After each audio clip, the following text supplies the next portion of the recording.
do it live. Okay. We'll do it live. F it. Do it live. I'll write it and we'll do it live.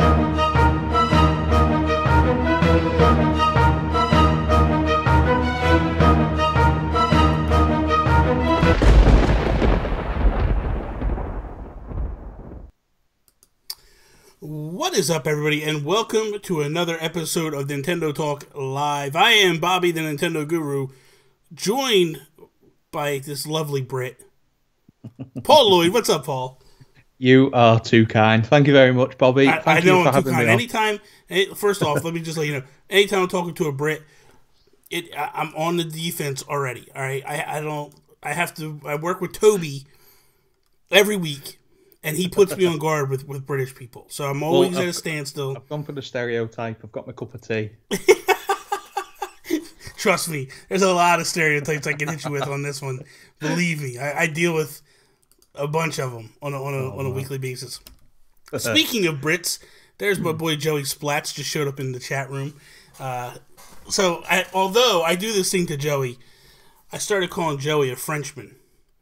Because I know how much you British love the French, so it always gets him a little twerked up when I say that to him. So gets him a little salty. Yeah, he gets him a little salty. It's a good thing. It gets the tone going and gets everything kind of how I want it to be.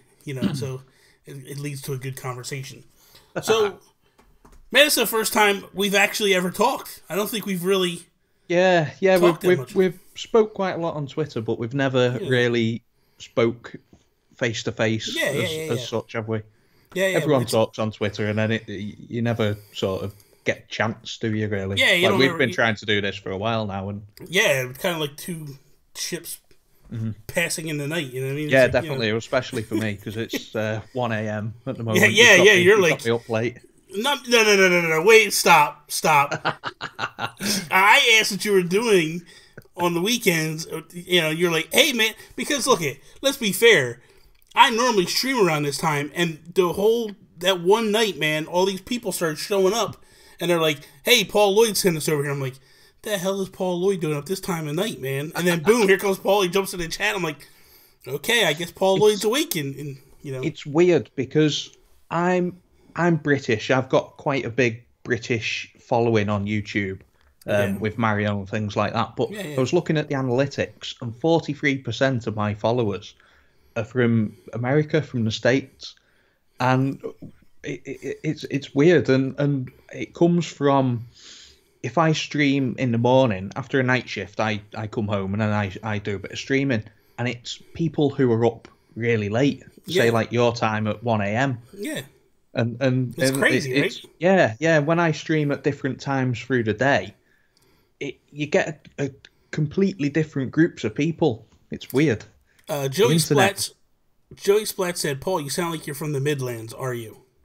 No, I'm from Cheshire, which is sort of up a bit. The thing's like this big. What are you talking about up a bit? It's like... Well, don't you think it's weird with how small United Kingdom is, and there's such a variety of accents in a small space? Yeah. It's weird. That is true. You guys have a bunch of different accents, and you're just... Yeah, lots of regional accents all in one small space. It's crazy. Random Parent, what is up? Yeah, he has come from my chat. Yeah, he came from your channel over and all that stuff, so it's cool.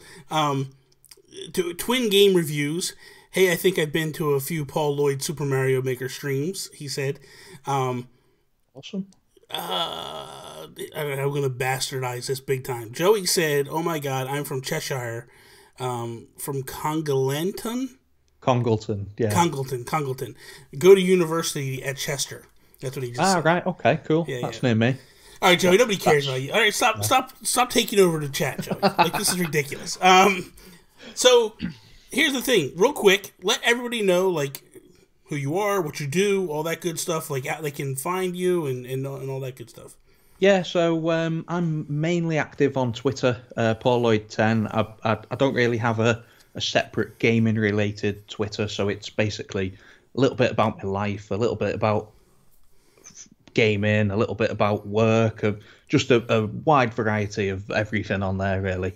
YouTube, I started YouTube doing Mario Maker videos and things like that, and it's just sort of progressed from there, and sort of it's all been a hobby really, and that's about it really. I don't use Facebook anymore. I feel like I've sort of I've grown away from there. I've kind of stopped too. Like, it's weird because people will be like, I had a Facebook, I still do have a Facebook group, and at one time I was very active in it. And a lot of people were just like, hey, man, where you at? Where you been? And I'm just like, Discord or Twitter. Like, that's my thing, man. That's where I'm at most of the time. Because it just feels... First off... Twitter's so quick, isn't it? Twitter's instant. Yes. And the thing of it is the thing I like about Twitter is that, like, well, I definitely love the fact that they bumped it up to 280 characters. Because it feels like now I can actually make a thought, and it's like I don't have to do, like... You can put proper punctuations in. Yeah, and I don't have to eliminate vowels and all this stuff to try to get people to understand what I'm talking about. Like, when I was saying, like, I would spell it like Y-E-R, just so I can lose one letter off the thing. Yeah. It's like, this is so stupid. So I'm kind of glad that they bumped that up. But, like, I really feel like that's my main place. Like, I have a good time on Twitter. And, so it's good. And plus I have 1,800 followers. So when you have 1,800 followers, you feel like a god among men, even though you're really not. You're just a nobody in New Jersey, and it's like, whatever. So I think the first time I ever heard the name Paul Lloyd was via Nintendo Dads. Right, okay. Because I believe... Well, I had gone on that show a couple of times, but the first time I went on as the Geek Guru... And that was my transition into the Nintendo Guru. Yeah, well, that was about 12 months ago, wasn't it? Maybe a bit more. A little bit more. Yeah, a little bit more than that. I reviewed SteamWorld Heist for them. Yep, and that's when they were calling you their international correspondent or something, like some weird stupid thing. Then you know what? I think the thing of it is this is the sad thing, Paul. It's obvious that they were paying you too much money. So they just shipped Justin Masson out there to take over the role. You know what I mean? Well, it shows really that they could afford to send Justin over and pay him a little bit less, and he's happy with that. Exactly. SteamWorld Heist is actually how I met Justin. So what happened? What did you think of it? Because I never played SteamWorld Dig. I just went straight into SteamWorld Heist. Okay. So I played Dig, right? I loved Dig. Like, I love Dig so much. Yeah. So when they announced Heist, I got really upset. And I was like, this isn't what I want, man. I want more of Dig. Like, I love Dig. So what happened was one day I was playing Dig, and I was sitting outside of a building. I was getting ready to go into a meeting. And I'm sitting in my car waiting for the meeting to start. And I'm just playing Dig. And I was like, man, I'm going to tweet these guys. So I tweet them. And I'm like, Image and Form, this thing is amazing. I love this game. Like, oh, it's so good. And it took me back to, like, 15 years old playing Metroid for the first time. Like, I loved it. I fell in love with it. And then I turn around and I go into the meeting and I come out and they replied. And it's the first time ever somebody in the gaming community replied to me. And I was like, oh, my God, this is phenomenal. It's such a good feeling, isn't it? Oh, it's amazing. It's amazing. Yeah. So... I reply back, and then boom, they reply back, and I'm like, the hell is going on here? And then we just keep talking and talking and talking the whole rest of the day, and then we just became friends. It was actually Julius behind the screen, behind the account talking. Yeah. Me and Julius are talking, and then one day Julius is like, hey man, because I was sending Julius Amiibo. He came on the Geekcast, when I had the Geekcast. He came on with Toby and him and Brian, and then we start talking, and then I find out that he doesn't have a gold Mario, because that was United States exclusive. That wasn't over there. It's funny, isn't it? Because before you get into YouTube and you get into this sort of ecosystem that we're in at the moment, you feel that it's like big, like. I don't know. It's hard to explain that sort of like, oh my God, Image and Form spoke to me, or like a Tui with Jules. It's like, oh my God, Jules has liked my tweet, and it's sort of, but until you get into it, you don't realise that it's a person, and they've got the same hobbies, they've got the same interests, all the same stuff. Yeah, they're like me and you. They're exactly the same. It's crazy, and the thing of it is, so I find out that he loves, Amiibo, but wasn't able to get this particular one, and I was like, I'm gonna send it to him. So I send him one. And that day, I'm sitting there and I go, hey, Julius, this is the package. Am I sending it to the right address? Because I would hate to send it to Sweden and it be the wrong address. Yeah. He's like, no, that's it. He goes, wait a minute. You live in New Jersey? And I was like, yeah. And he must have thought New Jersey was like England, like a little postage stamp. And he's like, hey, Brian's in New Jersey. You should go meet him. And I'm like, yeah, he don't want to meet me. He's like, no. He knows who you are. He would love to meet with you. He goes, here's his phone number. Call him. And I'm like, I am not calling him. I'm like, there is no way that I'm calling. Blaze Knight 0923. Thank you for the sub. I really appreciate that. So I'm sitting there like, there's no way that I am going to call him. Like, this ain't gonna happen. He's like, no, you have to. You have to call him. I'm like, okay, I'm gonna embarrass myself. So I was going to a Comic-Con that day. I go to Comic-Con. I come out, I go, you know what? I'm going to call him. If he answers and says that he wants to meet me, then I will go and I will go meet him. You'll be like a 12-year-old girl. Yeah. So I call him up, goes to voicemail, and I'm like, I'm not leaving a voicemail. Screw this. So I hang up. Okay? I'm like, I'm going home, man. I ain't doing this. Like, I'm driving down the street, and like 10 minutes later, my phone rings, and I look over, and it's Brian calling me back. And I'm like, no way. So I answer the phone. I'm like, hey, Brian, this is Bobby Pauls. I said, you might know me at the time. You might know me as the Geek Guru. And he goes, oh, my God, dude. What? How did you get my number? I'm like, oh, I'm sorry. Julius gave it to me. He's like, no. That's okay. What are you doing? And I was like, I'm just coming from a Comic-Con. He's like, where you at? I'm in New Jersey. Julius said I should come up to you. He goes, how far away are you? I said, I'm about an hour and a half. He goes, oh, come on. You don't have to come up here. That's crazy. I go, well, if you don't want me to come, that's fine. He goes, no, I would love for you to come. He said, but hour and a half's a long drive. I was like, if you tell me it's okay to come, I'm on my way. Yeah. He's like, I'd love to meet you. I'm on my way. Boom. And I start heading up there. Call my wife, and I'm freaking out like a little 2-year-old girl. And I'm like, oh my God, I'm going to meet Brian from Image and Form. She's like, who? And I'm like, the guy's a big SteamWorld thing. And she's like, oh, okay, whatever. So I go up, right, and I go in the room, like it was at a hotel, right? It's all these different rooms is, all these different rooms are different people sell, like vendors, and is it like when you see people that are interviewing actors for like no, it wasn't like that. It wasn't like that. I know you're talking about that. It wasn't like that. It was what it was it was a steampunk convention. Right. So every room had different things. Like this person was selling like steampunk earrings, and this one was selling hats. And so I finally find the room where they're at, and I'm like, I don't see Brian. I'm like, all right, I'm just gonna hang out back here and stuff, right? And all of a sudden he walks in, and I'm like this glowing light is beaming down over top of him, and I'm like, oh my God! All of a sudden my palms start sweating, man. I'm like, I can't go approach this guy. This guy gonna be like, what are you, nuts? Chibi, what is up? So I'm like, you know what? I tap him on the shoulder, and I'm like, Brian? And he's like, he recognized me. He's like, Bobby. And I was like, yeah. He goes, hey, man. He gives me a hug, and this, and he's like, and what the way they had it was they had 2 TVs set up, and one was for Dig, and one was for Heist. Right.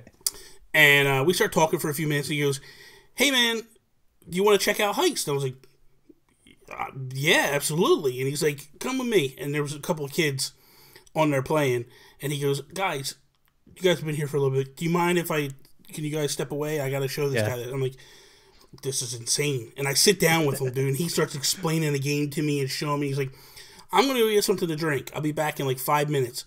Play through the demo. He's like, do you want anything to drink? You know, I'm like, no, I'm good. Come on, you got it, whatever. And I'm like, nah, give me water or whatever. So he comes, he takes off, and I'm playing through the demo, and I'm like, that moment, I was like, this game is really good. Like, this is really, really good, right? So he comes back, and I wound up staying there for like 3 hours. Just talking to him, picking his brain, talking about different stuff. I drive home. The next day, I wake up, and I'm like, man, I really want to go back. Like, I want to go back up. Not, screw Brian at this point. I want to go play Heist again. Like, all of a sudden, it was like, I had this need to want to play this game.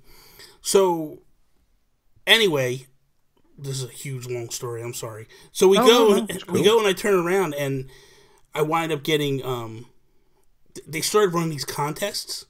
Yeah. These SteamWorld Ambassador contests. And every single one I'm trying to win. And I'm trying to win. And I'm like, man, I want to win. I got to Joey Splats. This is exactly how I'm going to act when I meet Guru for the first time. Listen, don't cry. That's the only thing I want to ask. Don't cry in front of me because I won't know how to handle it. I'm just like, Bubby, what are you doing? Like, fuck, get away. So, no, I turn around and I'm trying to win these things. And the one thing that I do that actually they use and they do was they were like, hey, give us an idea for something social media. And I was like, you need to do a show, a weekly, whatever show you do, where you interview people from your studio or you talk about different things. And it's the Engine Room. The Engine Room was my idea. I didn't name it or none of that. That was all them. But the whole concept and the idea was my idea. And it won me into the Ambassador group. Ambassador, yeah. So what the Ambassador entitles me to is every time they launch a game, I get 3 copies of the game. Every time it hits a different console, I get 3 copies of the game. So typically what I do is I like do whatever. But the nice thing is I get it when reviewers are getting it typically. Yeah. So I got Heist like 4 days before launch. And I'm playing. I'm like, I want to play it. I want to review it.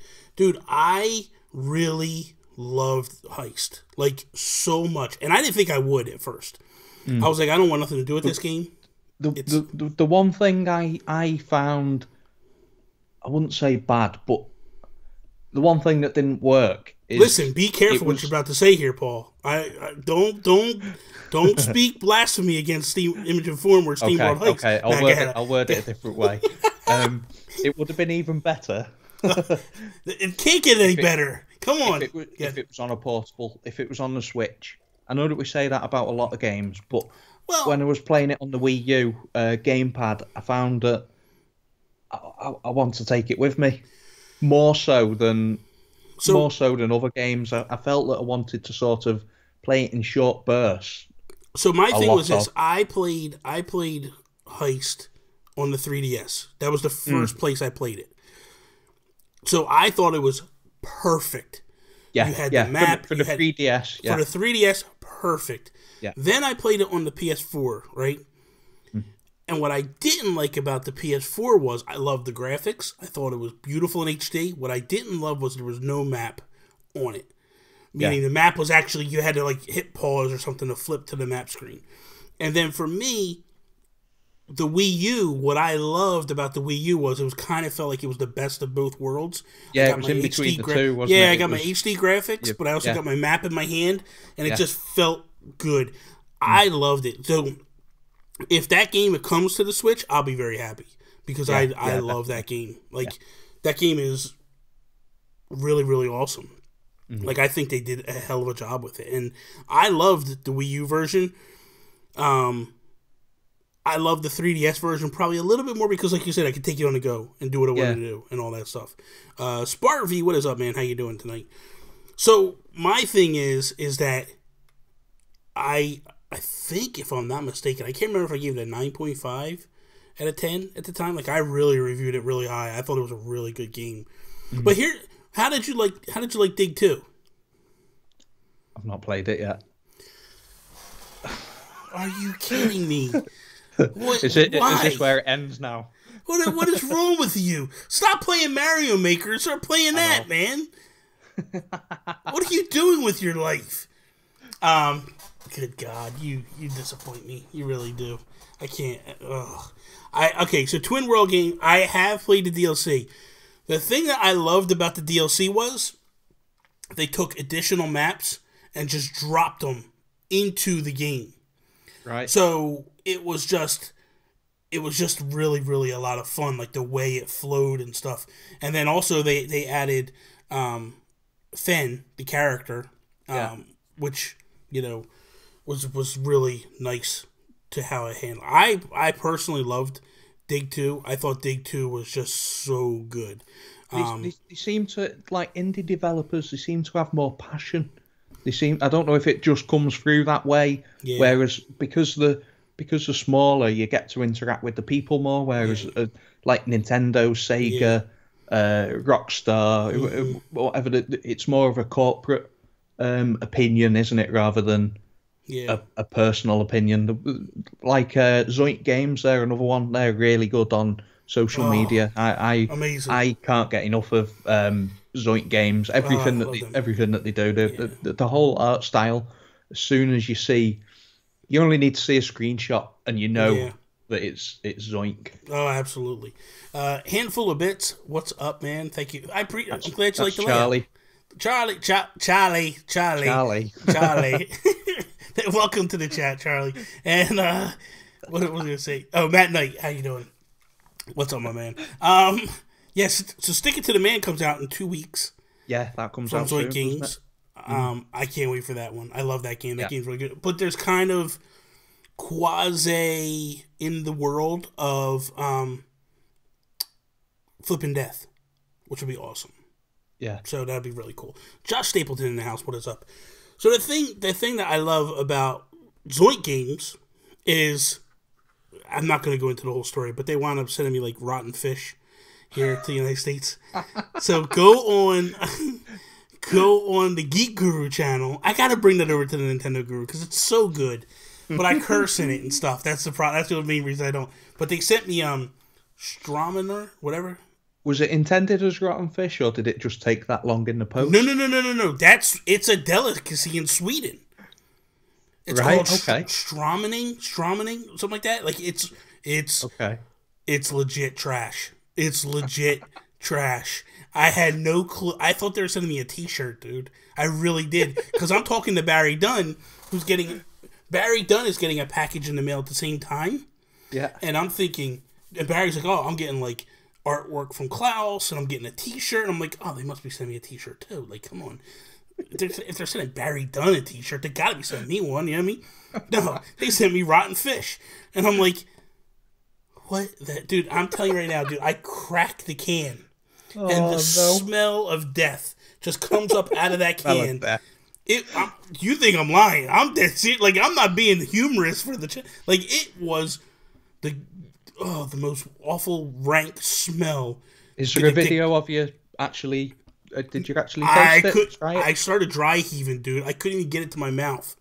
Legit. Like, I was just like, I can't do this. This is no lie. This part's not on video.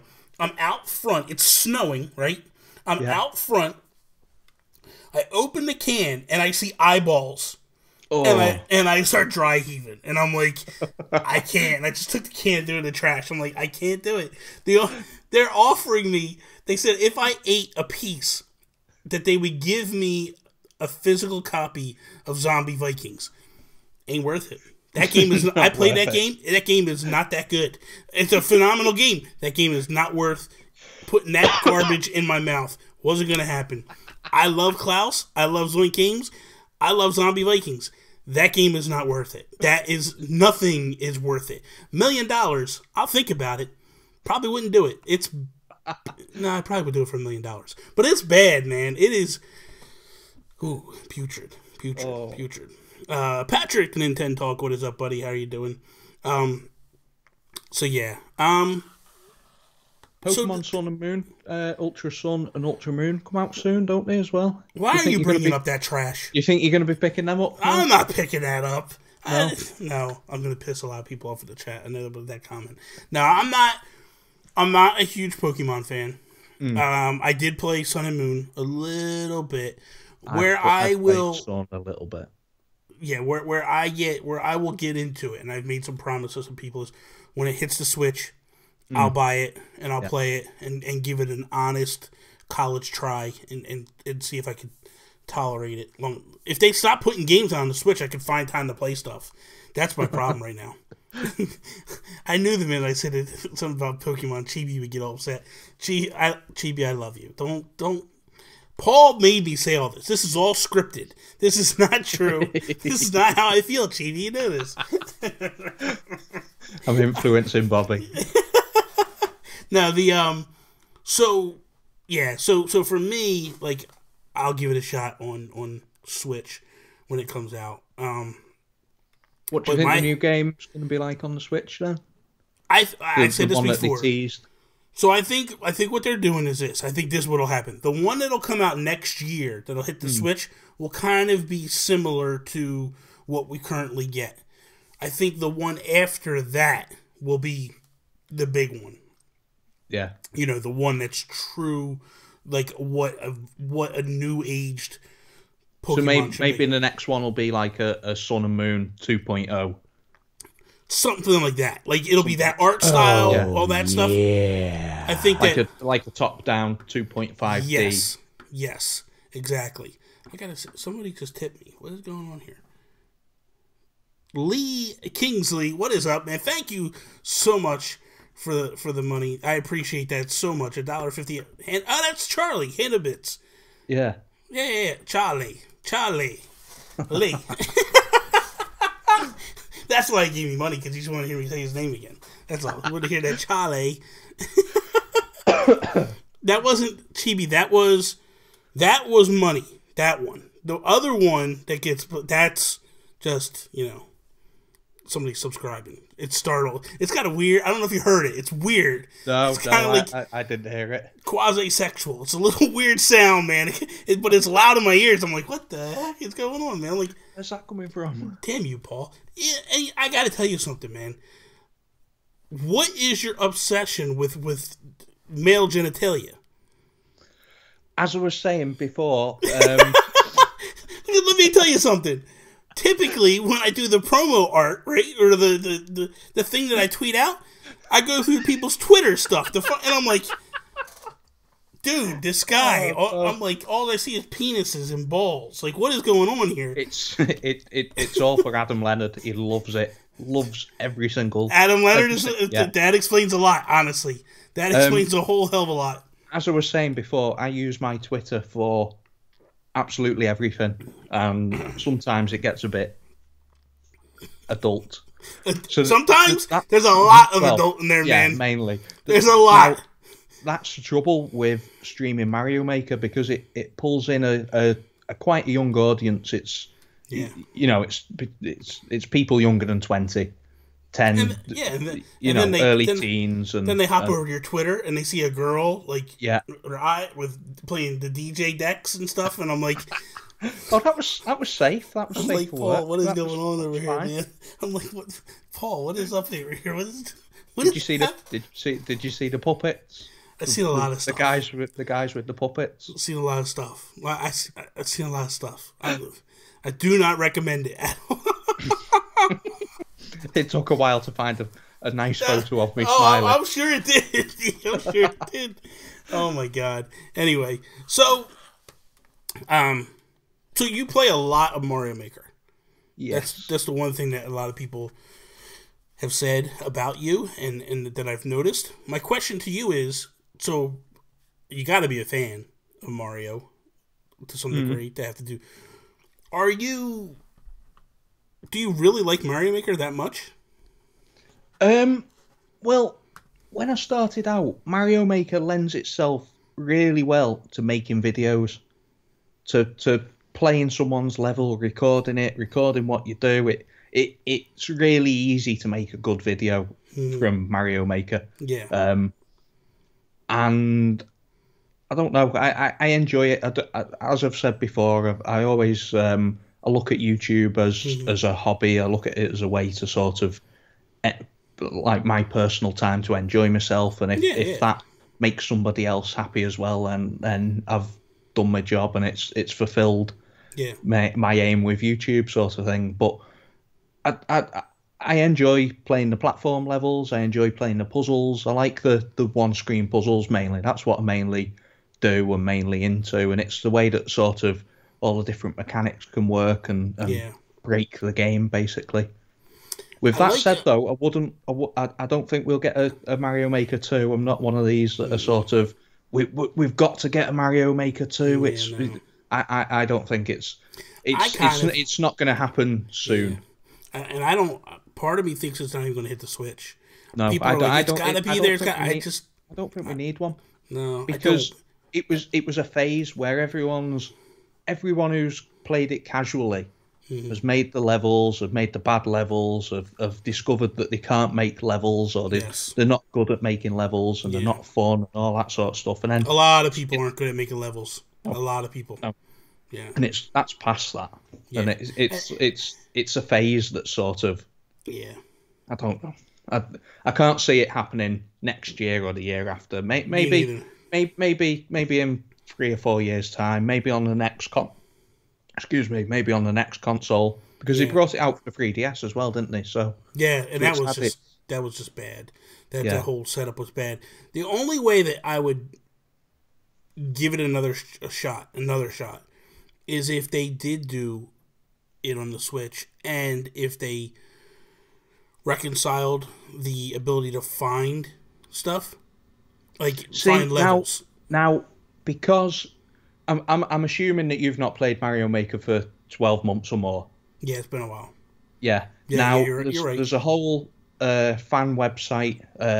Oh God, Makers of Mario. Yes, I know exactly what you're talking about. Yeah, that's right around the time when I stopped playing. When those guys started putting. So that website came out. You've got Warp World again, which is all this is fan made, and it's so much better than the Nintendo setup. Yeah. For me, people can come into my chat, type their level code into the chat, and it'll bookmark it, and go in my bookmark list, and I can just hit refresh, and then it pulls a level. That's awesome. That's awesome. So again, it's really easy to stream Mario Maker or to record Mario Maker, and it's the fans that have done that more than Nintendo. So it's for the people that are still into Mario Maker, it's improved from what it was.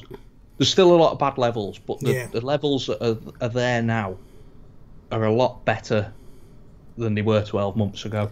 My issue with it was there was so many don't move levels. The first 3 I played were this is amazing. And then I was like, and you're bouncing around everywhere, and it's and I thought this is great, this is ingenious. And now I was like, oh, this is so stupid. This is who? Seriously, ban these people. Don't praise them, ban them. This is nuts.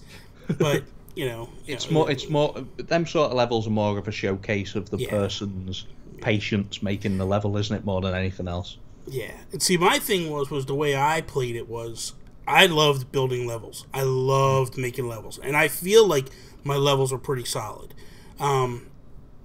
Because what I did was I went and built the platforming first.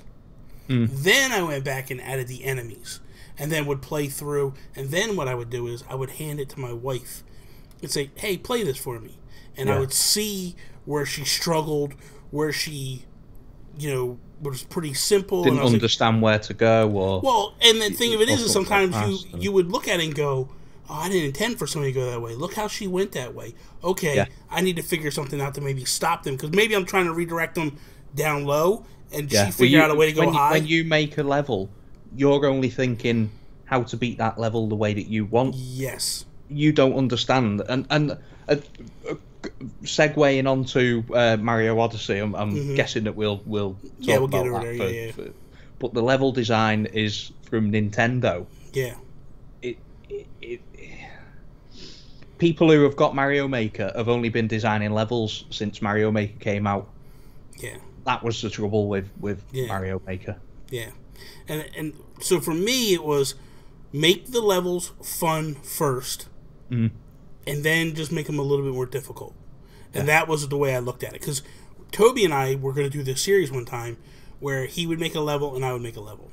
And then he would play my level, I would play his level. Yeah. Him playing my level, he has fun. Me playing his level, I'm so pissed and frustrated. And I'm like, you can't design, man. He's like, what are you talking about? This is ingenious. I'm like, dude, it is balls hard. That's not fun. That's not... It might be fun to watch me getting frustrated and mad, but it's not fun to play. And he's like, it's so easy. I'm like, it's easy for you because you built the level. I'm like, it's not easy for the person that's trying to figure it out. And I'm like, doesn't understand where to go, doesn't understand where to jump or what to hit. Now, some of the best levels that I've seen have only got one enemy type. Yeah. Oh, that's cool. And there's no sort of like enemy spam. You know, I remember how you could stack the enemies on top of each other and put Bowser on them and all that. I don't like that stuff. I don't like that stuff. I had this thing where what I did one style, and it was all pipes. So there was like pipes all over the place. Some of you could dip down into, some you can't. Yeah. Some had enemies coming out and all that stuff, but like for the most part, it was straightforward. But in each level, I hid a Bowser in there. So it's like you can either go and fight Bowser, or you can just back out and get away. You know, but it was like you would just randomly run into a Bowser, and it was like, but he was hidden. So sometimes you would find him, and sometimes you wouldn't. And it was always kind of cool to watch people like find him and like freak out. And it was like, that's kind of cool to see how that happens. Now the best thing with Mario Maker was seeing somebody else play your level. Yes, I found. Yeah, that was the reward of sort of, because you'd spend 5, 6, maybe 10 hours making a level, and then to see somebody else play it, that'd be the best thing. So that's why I record the things, because I like to give people I like to give it back to people to to enjoy like that. I have to send you over my levels so you can check them out and see, get the professional's opinion if they're any good or not. What they've I'll because you've probably not seen this either, but remember the music blocks, and people would make music levels. Yeah. They'd have all the static they'd just have blocks everywhere. Yeah. Well, now what they've started doing is, if you put the note blocks on a track, so you'd have note blocks sort of top, middle, bottom, and they'd spawn in the level, and depending on how high they were, it would be the pitch of the note. Okay. They'd fall off the track, and then they'd have all the notes running along, hitting the same item, and it would play a different tune. And that mechanic's only sort of been discovered over the last sort of 6 months, maybe. And that's cool. some of the Mario Maker levels now are really, really, really good. That's cool. That's pretty cool. So let's segue a little bit into Odyssey. What I don't want to. So we'll avoid spoilers. I don't want to. I don't really want to tap on spoilers. Yeah. What's your take of the game? Like, well, let's start this. Have you beaten the game yet? I've beaten the story mode. Okay. But you haven't 100%ed it. I've not 100%ed it. Yeah, but you've beaten you've rolled the credits. Yes. Okay. So what's your takeaway from it? When I went to EGX, which is a gaming convention in the UK, and we got to play the Sand Kingdom and the New Donk City before release. Coming away from that, it had sort of killed my hype. I was sort of, Cappy felt a bit gimmicky. Bearing in mind we only got 10 minutes to play. Yeah. So you didn't understand all the different throws that you can do and things like that. And it was sort of, it felt a bit gimmicky. It didn't feel smooth.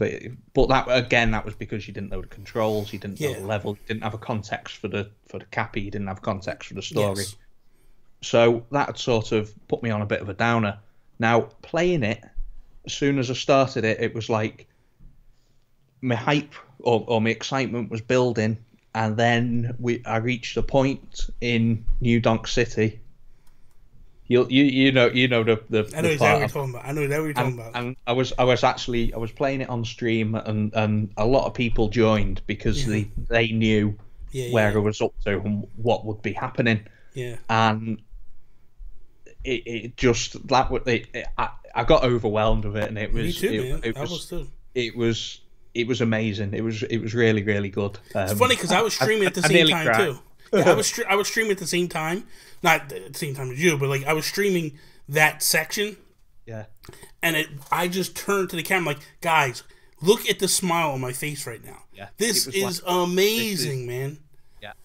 So it was, and that was definitely my from that sort of moment. That was like this is it. This is everything I wanted without knowing what I wanted, sort of thing. It was, It's for me. So what happened to me was about a week before the game actually launched, maybe like 4 days prior. My wife and I go to Target, and they've got the demo units there. They had the demo unit there, right? Yeah. So I didn't know they had a demo unit there, but I said to her, "Let's run over to the, the video game section. I just want to see if they have any Switches in the cases." Oh, I always nosy at that. Well, because if they've got games or I just want to see if they have. I just want to see if the Switches were. But there was people, I believe, might have been Matt Knight or whatever, but there was a couple people that are posting like the Mario Switch was out early. They screwed up and they were putting them out early. I just want to go. Because if I could buy it a day early, I'm going to buy that thing a day or two early. I'm like, I don't care. They didn't have any. They just had the regular ones. They had a lot of regular ones. They had about 10 of them, I think, which is a good number there. Yeah. So I go over and I see the kiosk, and I'm like, oh, I'm going to try this. So I go and I pick it up, and I pick up the Joy-Con grip, because I didn't want to play with Joy-Con separate. I want to play with the Joy-Con grip. Yeah. And I start playing it, and I was like, this is no lie. I played for 2 minutes, and I put the controller down. And my wife was like, that's it? I don't need to play no more.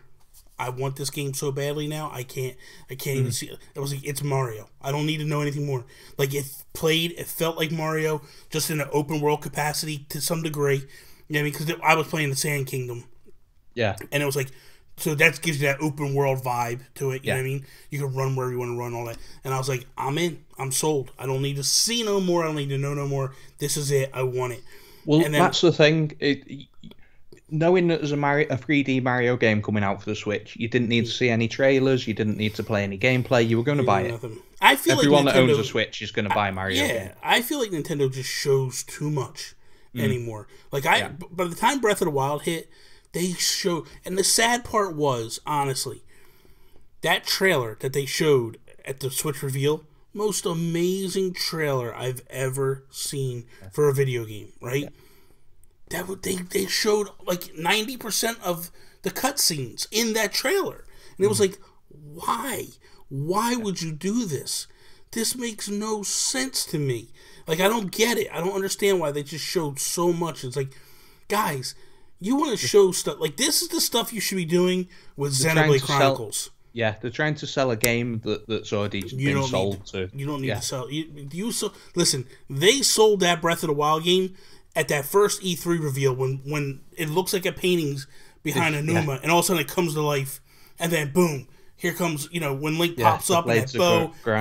Dude, you sold it that instant. You didn't need to show no more, honestly. They could have never showed a thing for 4 years and been like, here it is, and then everybody would have bought it, so it's I don't know.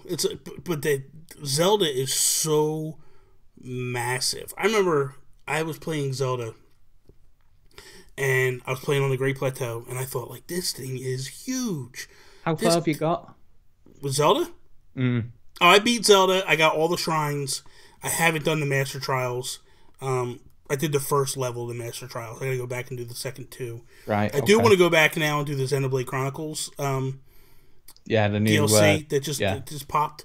I do want to go back and do that, but I'm afraid if I do go back and do that, it's gonna suck me right back in, man. Because I think I put 160 hours into that game. Like, I've still not beat Ganon. I've know. I've been to Ganon. Okay. I've done all 4 Divine Beasts. I've been to Ganon. But I didn't. I wanted to go and see what Ganon was like, but I didn't want to beat him until I've got all the shrines. Okay. And I'm trying to pick away at it slowly, because I want to. Once the DLC comes at Christmas, I want to sort of get back into it, and I want it to sort of. I want that storyline DLC so badly. I would love a storyline where it's 100 years before, and you play around as the. Did you get these today? No, I hate you. You didn't get them today? No. Really? Why not? You are Mr. Amiibo. I am Mr. Amiibo. Trust me on that one. Are you going to unbox the box. Well, what's it? Box Boy. Box Boy is not getting unboxed. No.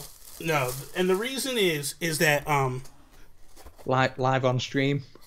The reason I won't unbox Box Boy, like I unbox them all, is because it's from Japan. So for me, that's a special one. It's like these two that's Ness and Lucas, right? Yeah, they're both Japanese ones. So I kept them in the package. Now I have the American ones, and they're open. But for me, Box Boy, because it was a Japanese exclusive, I love the Japanese text on it and stuff. I just don't want to open that one.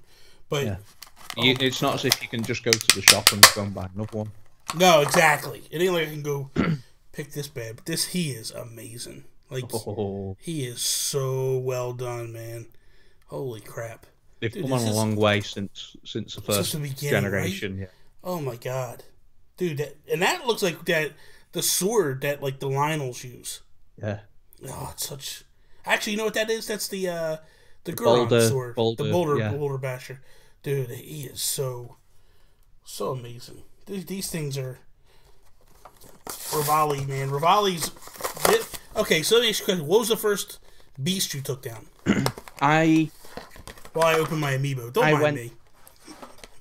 I went to the desert first. I went to the Gerudo Desert. Oh, man. Done that one first. That's the hardest one, man. I know, and I wish that I never done that one first. I wish that I could sort of...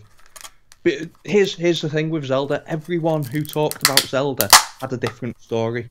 Yeah. Not two people who you spoke to done the game in the same order, the same way. A lot of people went and done the shrines or the divine beasts and different orders and side quests and things like that. And that was one of the best things about it, really. So I done Gerudo Desert, then nice.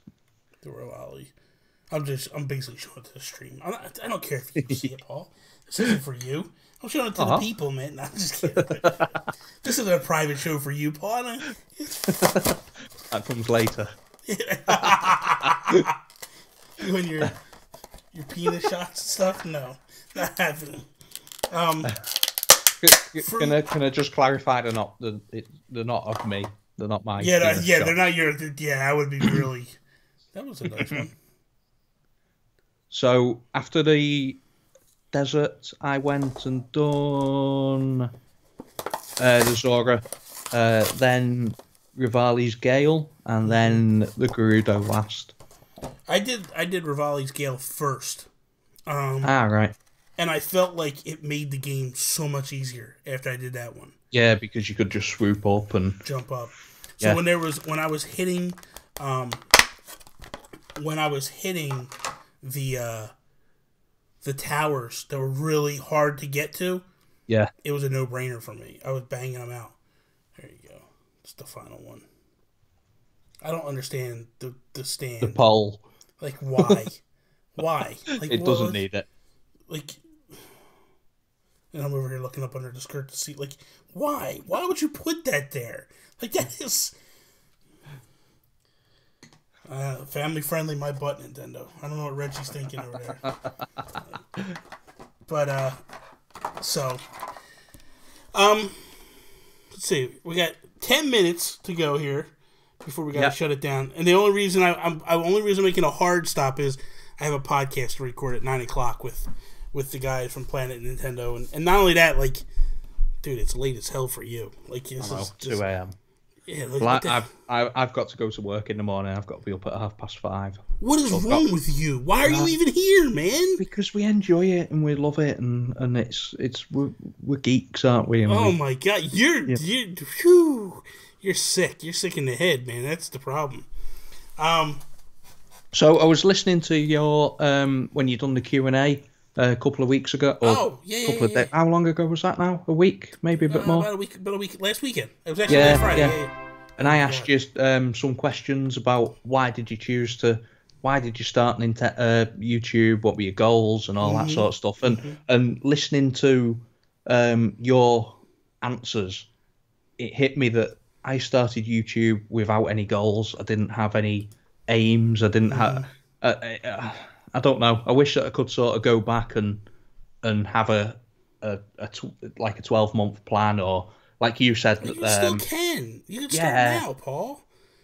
Shake, Senora. Thank you for the sub. I appreciate that. Yeah, that's a hell of a name. Come from my chat as well. That's a hell of a name right there. No, man, seriously, like, I feel like this, okay? If this got thrown at me a couple of weeks ago because, like, I was complaining about something getting copyright striked, and then someone came at me and was like, well, I thought you did this for fun. And I was like, look, I do this for fun, but at the same time, like, it's not free to do everything I'm doing. I mean, like, I would like to earn a little bit of revenue to afford to do, like, I have 3 monitors right here. Yeah. They're not free. Like, they're not, I didn't just walk up and be like, I didn't go to Best Buy, like, I'll take that and that. And they're like, oh, you're the Nintendo Guru, here you go. It don't work like that. You know what I mean? Like, yeah. So I had to buy, like, I've bought a microphone that was £80, a webcam £80. Yeah, like, I bought a new laptop that was £700. Yeah, I got a light that sits over top of me, right? I got that. Yeah. Dude, that thing was like $50-$60. You know, the webcam was $80. This microphone was $150 that I got. You know, like, so for me, it's like, if I can earn a little bit back, that's what I want. You know what I mean? I just want to try to offset the costs of what it is, you know?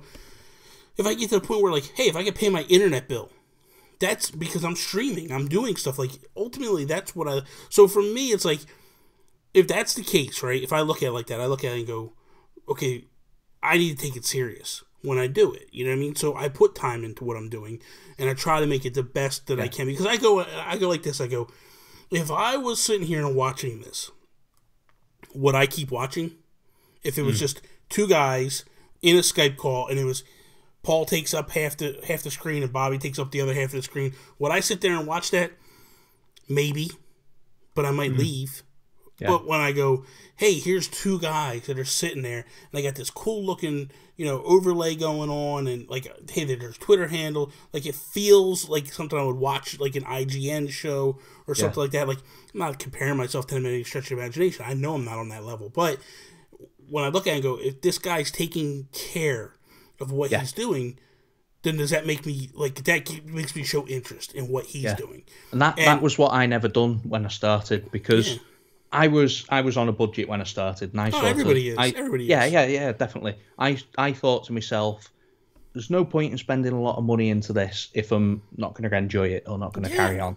So I bought a dead cheap capture card off eBay that I had to put a USB stick into, and it would record to the USB stick. Yeah. And then I recorded the audio onto the microphone on my phone. Oh my god! And then I put the 2 together, and that was how I started. And you know what's crazy, Paul? If we could go back in time, I would have spent the money all up front, because the money I wasn't spending, I was spending it in time, trying to do it the cheap way. You know what I mean? Like, although, like, I wouldn't have went, but, like, I had a webcam. Like, the webcam you're watching me on is on my Mac. The one that the people are watching me on right now is on my actual Logitech. That's a good one. Oh, so I don't get the best webcam. You don't get the best. I don't give you the best of me. You don't deserve the best of me. My friends, they deserve the best of me. So my thing has always been like, hey, we're gonna, you know, do what we can do, and do the best you can do with do the the best that I got. can do. Yes, but my thing is to you, what I would say is, and this is what I did. This is no lie. Like, I sat down and was like, I'm going to set myself up with goals. Where do I want to be as time moves on? And back in May, okay, so when I was working the other job, right? Yeah. And we just finished up Mother's Day, which was in May. And I was like, I need to get out of this job. I need to go do something else. And I had made plans. I was looking for a job. But I said to my wife, I was like, man, I need to really put more time into YouTube and what I'm doing here. I'm like, so my goal is going to be that by the end of summer, I want to be at 1,000 subscribers. If I can reach 1,000 subs by the end of the summer, I have succeeded. I will feel like I've done something. And I nailed it. And I was like, okay, I'm onto something. But at the same time that I kind of made that leap, I also started Nintendo Talk. So I was like, I'm going to give a consistent, everyday, that's show. That's the thing with YouTube. You've got to be consistent. You have to be consistent. And when you tell people you're going to do something, you need to do it. Because people, if they go and they show up every day to watch your stuff and you're not producing, they're not going to give you the same. It's just the way it works. So, but set up goals, dude. Definitely. I mean, if you're remotely take it anywhere serious, which obviously if you're streaming as much as you do, you're taking it serious. Set goals for yourself. Because not only that, it's like, it's little things that push you and drive you. Because I tell you what, when I hit 1,000 subs, holy crap, dude. I lost it. I was like, this is amazing. So it's like one of those things where if you can have a little satisfaction and you can gloat and you've got your moment then, because I get it. Because what happens is the goals, that's what outweighs, that's your payment, that's what gets you excited with everything that's going on, and that's where you need to focus and go, okay, this is what I need to do. So that's, I would say wholeheartedly, man, grab it and go with it, and definitely do your thing. Okay, well, I'll have to have a little think then and set some goals. At the moment, I'm on 682 subscribers. So you're at 682 subscribers. How long did it take you to get to that level? How long have you been doing it? 14 months, maybe. That's not bad. That's not bad at all. So what I would say to you is, I would say give yourself 8 months to be at 1,000 subs. That's 50 subscribers a month. Yeah. You should be able to do that. You should be able to do that. Yeah. And what I want to say, some streams we hit 30 subscribers. Everybody join the stream, which is everybody needs to go sub to you now. What is your what's your channel? YouTube.com/Paul Lloyd. That's all it is? Jesus. That's all it is. The little bit of pride that I've got at the moment, Bobby, is I'm more popular on YouTube than Paul Lloyd the boxer. Really? That's crazy. I'm going to put it in here. YouTube.com/Paul. Put at Utler. Oh, yeah, duh. What in the hell? There's 3 L's back to back to back. Yeah. There we go. That's what I want. So everybody run over there real quick. Subscribe to Paul Lloyd, please. and show him some love. That goal. And then we'll get you to that goal. We're gonna push. We're gonna help you get to that goal. But that seriously, everybody, if you're watching right now, please take 2 seconds, jump over, go check him out, go follow him, go subscribe. I don't even know that am I subscribed Andrew to you? 6607. Thank you very much. There's one. I think holy crap, I wasn't. So there you go. I'm 684. That works. That works for me. So, real quick, before we go, let everybody know again, how can they find you? Where can they find you? All that good stuff. Let everybody know what you do. PaulLloyd.com.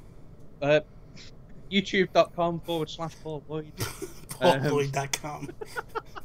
And Paul Lloyd 10 on Twitter. They're the main things. They're the main ways to all that stuff. I've got Discord and that sort of stuff as well, but just YouTube. Okay, it's good stuff. Paul, thank you so much for coming on, man. This was actually a lot of fun. I really truly enjoyed this. Again at some point as well. We will definitely. We'll definitely do it again, and maybe at some point I can get you on one of the podcasts to come hang out and chat it up with us and all that stuff. I'll get you on with Toby over on the Nintendo PlayStation podcast, so I can take on the 2 Brits and spew my love for 1776 and all that. So everybody, man, thank you guys for coming out and checking out the chat tonight. It was a lot of fun with Paul. I appreciate everything that you guys do, all the love and all that stuff. I appreciate it. So thank you very much. That is all. Peace out, Preston.